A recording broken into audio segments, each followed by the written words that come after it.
O FMG Educativa, a estação do conhecimento. Falando de livros.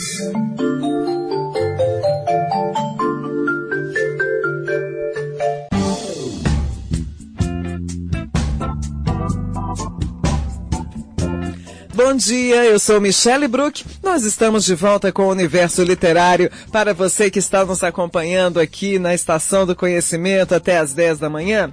Vamos agora sim voltar com o professor Emanuel Andrade, da Universidade do Estado da Bahia. Bom dia, Emanuel.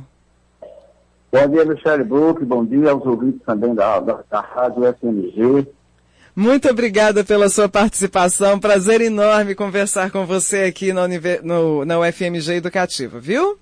Igualmente, Michele. Obrigado. É um prazer trocar ideias, debater assuntos tão importantes nos tempos em que estamos vivendo. Sem dúvida nenhuma, Emanuel. A censura de livros e criação de listas de obras literárias proibidas são atitudes comuns, né, Emanuel, em regimes antidemocráticos. Por que a literatura é tão perigosa para esse tipo de governo? Pois é, de fato, a gente é que busca respostas para saber por que tão perigosa. Logo com a construção literária, a construção da memória, a construção de ideias que só veio a construir para a nossa educação.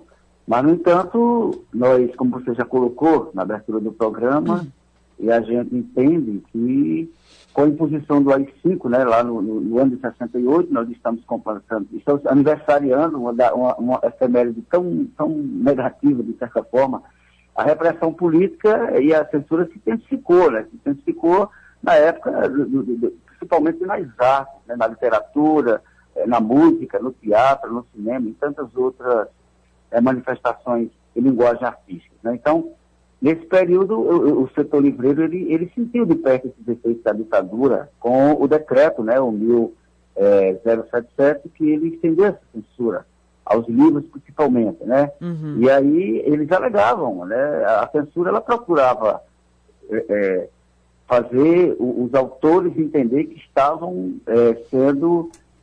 construindo, escrevendo coisas perigosas, que eles consideravam principalmente. Todas essas pessoas tinham uma tendência comunista para os censores, né? Uhum. Então, esse decreto ele estabelecia que a censura ela deveria limitar temas referentes à questão do sexo, a moralidade pública e bom costume. E aí as leis de exceção, elas fomentavam essa censura política que atuou nessas frentes que eu acabei de falar. Uhum. Então, a intolerância moral, sexual, a crítica do pensamento conservador, e aí justificou-se que a proibição houve essa proibição de centenas de livros, você citou alguns, e nós temos muitos também no quadrante da literatura brasileira, tá? Que eles davam como livros imorais. Então, muitos autores, você também já falou alguns, mas ainda tinha a Adelaide Carraro, a Cassandra Rios, o teatrólogo Plínio Marcos com seus escritos literários, chegou a ter livros, o próprio Jorge Amado, o Zueni Ventura era perseguido também, e o Jorge Amado, entre tantos outros que abordavam esses temas, que eram considerados tabus. Entendi, homossexualidade, miséria, marginalidade, enfim. Uhum. E aqui no Brasil, Emanuel, durante o período militar, havia um critério para censurar os livros? Se sim, qual que era esse critério? Para além, claro, desses temas tabus que você mencionou. Pois é, então eles entendiam, né, os censores, né, que muitas vezes a gente reconhece, eu tenho um estudo também mais aprofundado na área da música, e para se driblar a aprovação de uma música, de uma letra, que eram mais as letras, assim como também os livros, era muito sério. Então, dentro desse ponto que você coloca, as alegorias e metáforas eram muito utilizadas para tentar exprimir, melhor dizendo, opiniões que, se fossem diretamente mencionadas, elas seriam censuradas. Então, alguns autores eles lançavam obras que contestavam o autoritarismo, por exemplo, de modo sutil, de modo indireto. Tá? Então, os critérios que você pergunta eram muitos, de fato, né? Além desses temas, e outros principalmente que eles consideravam subversão. Para os censores, qualquer coisa que atingisse esses pontos, né, e a moralidade era considerada uma pessoa subversiva. Uhum. E aí daquele, né, Michel, que escrevesse alguma coisa que conotasse, né, uma tendência comunista, de esquerda principalmente. Uhum. Era? Então, eles consideravam isso. Houve livros nesse período que foram censurados até pela própria capa, como discos, por exemplo, bastantes discos da música brasileira foram censurados pela capa, e outros pelo o conteúdo, pelo texto, pelo o enredo que ali os autores traziam, que eles considerassem isso, né? Curiosamente, é uma coisa assim, muitas vezes tão patética, Michele, que até na área lá da música, por exemplo, e livros também, quando eles mandavam fazer mudanças para poder aprovar, né? Aí estava lá o carimbo, né? A gente hoje, pela memória desse tema, muitas reportagens, principalmente no jornalismo impresso, livros, né, que falam disso, né? Nós temos um livro chamado Livros de Subversão, Estudos, que foi desenvolvido pela Universidade de São Paulo, que traz muitas referências de livros que foram censurados, autores perseguidos, né? Muitos, curiosamente, autores nem sequer escreveram, apenas estavam trazendo livros, aqueles que viajavam ao exterior, Estados Unidos, ou ir para a Europa, enfim, traziam livros que quando chegava aqui na alfândega, os livros já iam ser investigados para saber se esses livros, né, da literatura estrangeira também não trazia esses conteúdos de esquerda. E os livros eram barrados e tomados para poder serem avaliados. Entendi. E aí nos estudos está lá o carimbo, censurado por isso, por aquilo, por uma palavra tal. Entendi. Em casos em que o autor tinha que rever seus textos, de livros também, Michele, que ainda iam ser publicados, mas eles já estavam, né, como se diz no jargão, para ir para o forno. E aí, pois não, pode terminar. Não, aí tudo bem. E os censores, esse livro que vai ser lançado tal, ele tem um determinado conteúdo imoral, nós vamos ter que mandar o autor refazer. Aí o autor ia refazer lá no lugar que a censura demarcou, carimbou, dizendo o motivo, e muitas vezes os autores refaziam, né, mudavam as palavras, mas o contexto era o mesmo. E aí passava. Então você via, até porque qual era o problema? A quantidade de censores, de pessoas para fazer essa análise não era grande pela demanda, né? A demanda, a quantidade de produção, e muitas vezes muitos acabavam passando com o mesmo conteúdo, não é engraçado isso? Engraçado, é verdade. Além de algumas obras literárias, alguns títulos que já haviam sido publicados antes dessa questão da censura, eles também foram vetados. Como é que era isso na prática? Vou lá na livraria, cato os livros que já foram publicados e que têm esses temas, entre aspas, subversivos e tiro, jogo no lixo. Mas como é que era isso? Acontecia ali, o fazer disso? Pois essa pergunta é interessante e também até a própria hoje, a memória de tudo isso, traz algumas observações. Por exemplo, primeiro porque a quantidade de censores era pequena e havia uma precária formação deles. A existência de um manual de procedimento, por exemplo, não tinha. A sua pergunta, por exemplo, como é que acontecia? Então, eles levavam ao uso de critérios pessoais, em alguns casos, né? Que variavam de censor para censor, tá bom? Por exemplo, a única referência que eles tinham era uma coletânea com legislação sobre censura, e só. Então, exatamente, essa pergunta que você acabou de fazer, muitas vezes isso acontecia porque os censores tinham contato com o próprio livro, liam, e no caso desses livros já publicados, né? E que eles só foram reparados após o decreto, eram comentários intelectuais. O livro entrava na rodas de conversa, na universidade principalmente, né? Muitas universidades, com certeza em Minas, no Rio, São Paulo, principalmente nos grandes centros, aconteciam rodas de conversa, já se iniciavam algumas seminários, encontros para debater livros, e aí já entrava esses livros que estavam ali em atividade. Exatamente, muitos, e por sinal, grande parte eles foram publicados antes do decreto. Sim. Mas o problema que eles queriam era evitar a circulação e o debate intelectual a partir dessas obras. Entendi. É isso? É tanto que, olha, a quantidade exata de livros censurados, ainda hoje ela é desconhecida, né?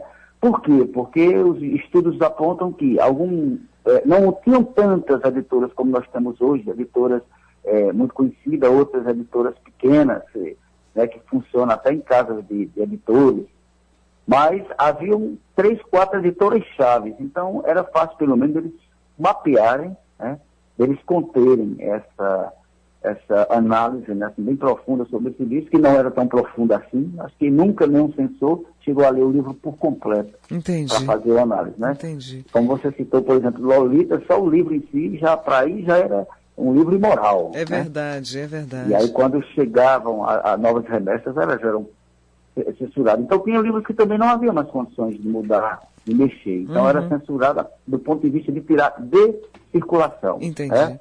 Então, assim, ó, pelo menos um dado que existe, né, do Departamento de Censura de Diversões Públicas que existia, né, que eles chamavam o DCDP, do Ministério da Justiça, entre 1970 e 82, eles analisaram, né, está lá na memória disso, 492 livros, dos quais 313 foram vetados. Né, ou seja, quase 500 livros, mais da metade chegaram a ser vetados. Né? Com isso, esse golpe, né, dentro do período do golpe, livros e editores foram perseguidos pelo poder ditatorial. Entendi.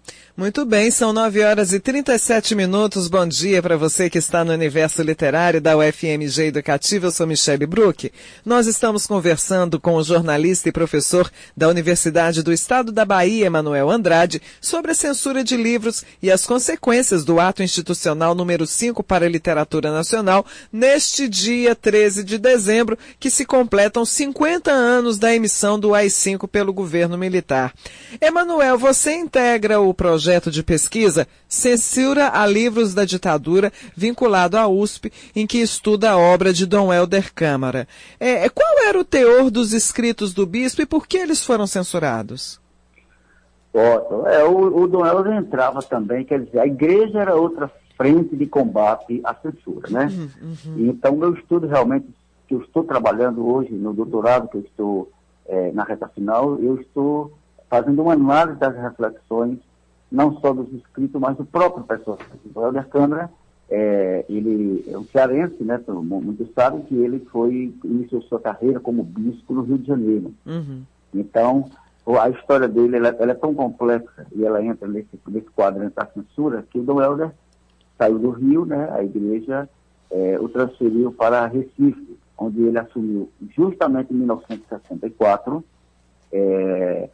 o arcebispo. Ele tornou-se arcebispo, ele tomou posse em 64, poucos dias após o início, né, do novo regime vigente, que foi a ditadura.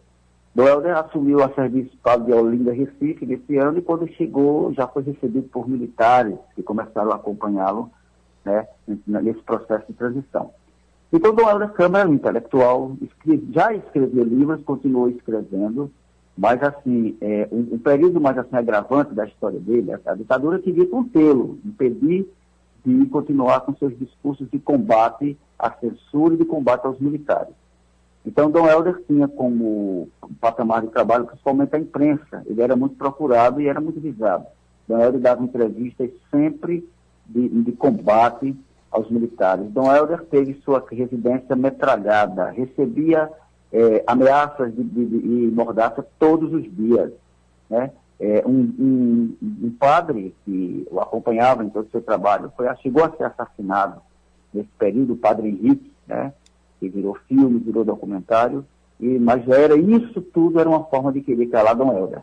Dom Helder viajava muito para a Europa e Estados Unidos, e lá ele sempre levava o seu discurso de combate aos militares para contar que no Brasil as coisas estavam piorando, não havia democracia e ninguém tinha o direito de expressão. Entendi. E aí um ponto alto, Michele, que aconteceu com Dom Helder, Dom Helder tanto, só para abrindo aí um parênteses, Dom Helder, o trabalho, né, que vem sendo feito da Verdade, né, a Comissão da Verdade, que tem Minas, tem Rio, São Paulo, alguns estados do Nordeste, em Pernambuco, os trabalhos encerraram o ano passado. E aí Dom Helder Câmara deu nome ao nome dele, né, batizou a comissão, que é a Comissão da Verdade Dom Helder Câmara. Já está disponível aos ouvintes que têm interesse no site da CEP, que é CEP, Companhia Editora de Pernambuco.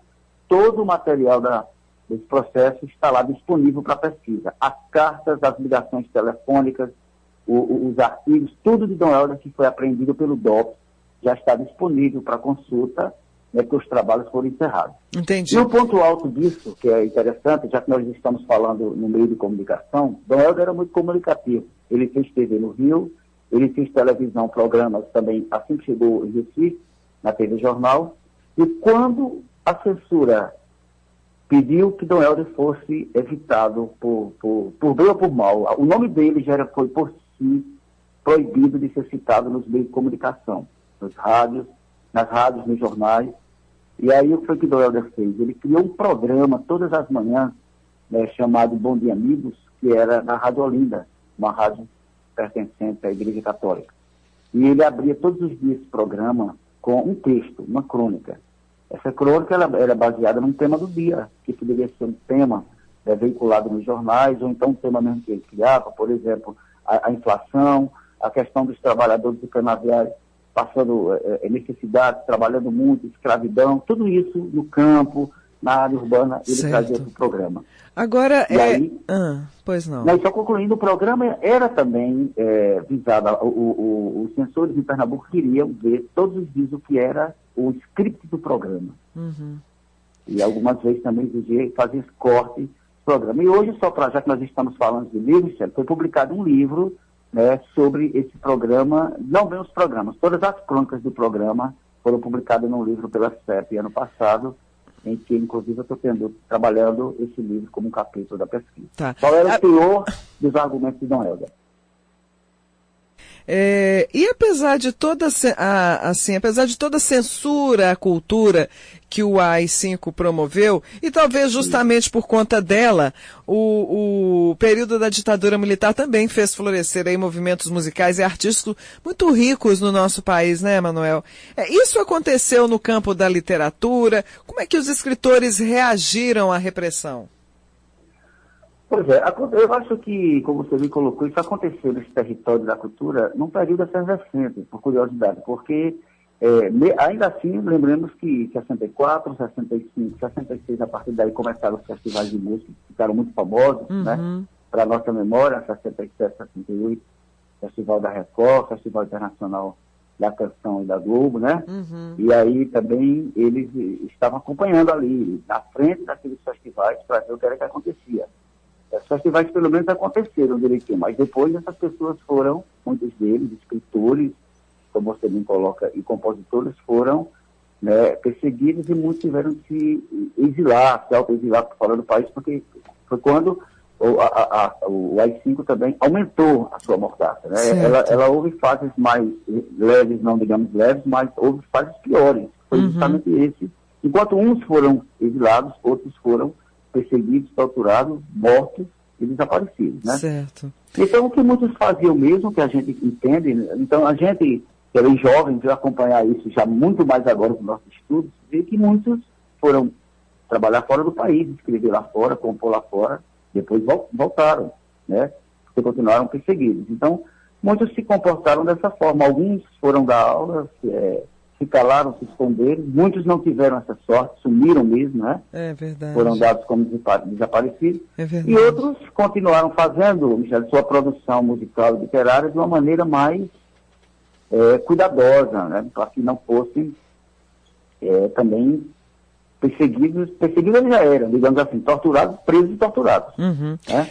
Existem livros censurados pela ditadura que estão perdidos até hoje, Manuel? Quais foram as consequências dessa repressão para a literatura nacional? Isso.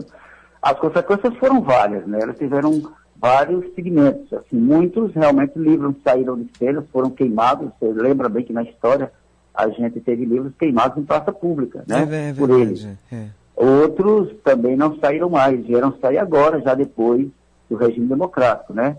E assim, eu acho que estamos falando de livros, existem também nos estudos livros mais censurados que outros, que realmente não tiveram, como diz o jargão, boquinha de serem, tá? Houve casos que eles foram analisados individualmente, né? Eu acho que eu posso citar alguns aqui, já que estamos falando de livros. Por exemplo, nós temos da Rose Muraro, A Mulher na Construção do Mundo, né? Que foi um livro que eles consideraram que ela fazia o incitamento à subversão de ordem político-social do país. Então, devem ser tomadas medidas que evitem a proliferação de tais ideais. Eles consideraram isso, estava lá. Que absurdo. Carimbo.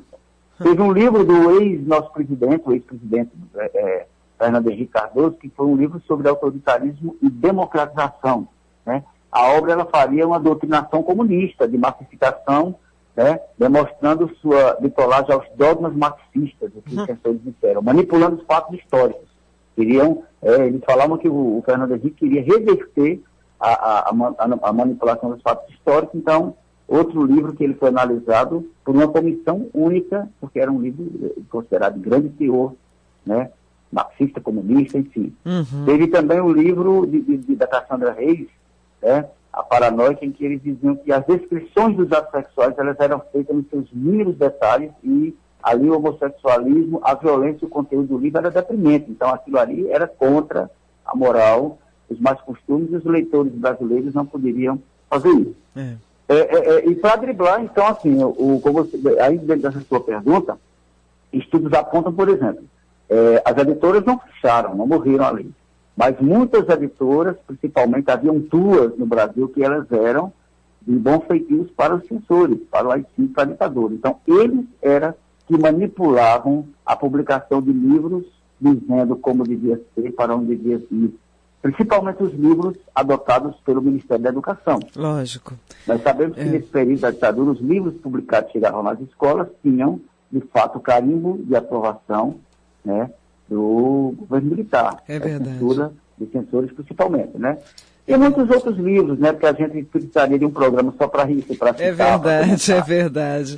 Mas havia isso, né? Então, o mercado editorial nesse período, né, após 64, ele realmente sofreu essas mudanças, né? Algumas editoras pequenas fecharam, sim, por conta de que todo o seu conteúdo de livros correspondia a isso que eles consideravam ilegal, né? Entendi. Então, veja bem, foi criada uma Comissão Nacional do Livro Técnico e Didático para poder trabalhar tudo isso. Tempos sombrios, né, Manuel? Foram tempos sombrios mesmo. Isso. E esse fim da censura, nós sabemos que demorou, ele foi lento, foi gradual, né? É verdade. E aí só lá em 85, veja quanto tempo, né, nós passamos. Anos. É verdade. Compreender isso. Então, muitos livros também, você tem outro autor, por exemplo, um autor que eu tive o acesso a ele, que vocês conhecemos bem, está sempre em cena nisso, foi o próprio Inácio Loyola Brandão. O livro Zero, por exemplo, foi o primeiro livro do Loyola que nós falamos dele, é verdade. Pronto, o Zero foi o primeiro livro que eu tive acesso, e o Zero, por exemplo, ele foi um livro que ele não saiu, ele foi proibido, então ele foi engavetado por um período. O livro veio realmente sair no final, quando o Departamento de Censura a Livros já estava em construção, mas ainda estávamos vivendo o regime militar. É verdade. Nos anos 80, o livro saiu, o Zero. Muita história, né, Manuel? Muita história, né? Muita história. O livro, por exemplo, que eu vim saber depois que virou filme, foi o Lúcio Flávio, né? O Lúcio Flávio, né, que era o passageiro da agonia, que falava sobre um criminoso. Então, esse livro foi censurado também. O filme já veio sair muito depois. É verdade. Como você falou, precisaríamos de 2 programas, né, Manuel? Mas eu gostaria de agradecer muito a sua participação. É muito importante a gente manter viva em nossa memória esse período, né, do país, para que ele não se repita. Parabenizá-lo pelo trabalho que você desenvolve juntamente com o seu grupo, te desejar sucesso, como você mencionou, na reta final do seu doutorado, que vai ser brilhante. E, claro, lembrá-lo, né, Manuel? O nosso microfone está sempre aberto para as suas novidades. Ok, Michele, obrigado. Agradeço a vocês, agradeço a toda a equipe de jornalismo e de produção da rádio. Isso é muito bom, parabenizar. Acho que um programa desse se faz muito importante, necessário, oportuno, porque nós vivemos tempos realmente ainda sombrios e os riscos que essas situações possam voltar, né, a acontecer. Muitos pesquisadores que trabalham com memória nesse cenário do que foi a ditadura militar, eu acho que tem uma frase importante que é lembrar sempre para não repetir, né, para não acontecer. Principalmente no âmbito da cultura. Eu acho que a cultura, a literatura, a música, o cinema e essas outras linguagens, as artes plásticas, é a única maneira que nós temos de expressar de forma criativa, de forma construtiva, e que eu acho que isso convoca para um debate. Sem Por dúvida. exemplo, estar com você falando agora, isso é um debate. De qualquer Sem forma, dúvida. os ouvintes podem estar se vendo nesse debate e entendendo um pouco da nossa história, né? É verdade. Muito bom. Emanuel, mais uma vez, em nome de toda a equipe da Rádio FMG Educativa, muitíssimo obrigada. Um grande abraço e um bom dia para você, tá bom?